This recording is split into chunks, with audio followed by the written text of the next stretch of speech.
See here this problem. Here find the length of the perpendicular from the point 1, 2 on the line 12x plus 5y plus 4 equals 0. So first of all, what is the length of the perpendicular?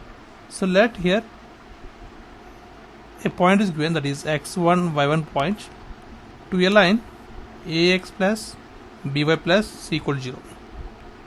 So if we draw a perpendicular line from the point given line, and this distance is called as a length of the perpendicular. So here the given point is 1, 2 and line equation is 2x plus 5y plus 4 equals 0. Whenever a point and line equation given, so then the length of the perpendicular is equal to, so d equal to modulus of a x1 plus b y1 plus c divided by root of a square plus b square.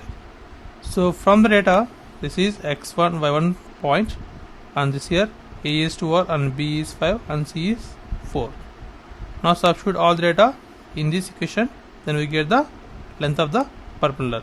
So that is d equal to modulus of 2all into 1 plus 5 into 2 plus 4 divided by root of 2all square plus 5 square under modulus. By simplifying this, we will get 26 by 13, that's equal to 2. So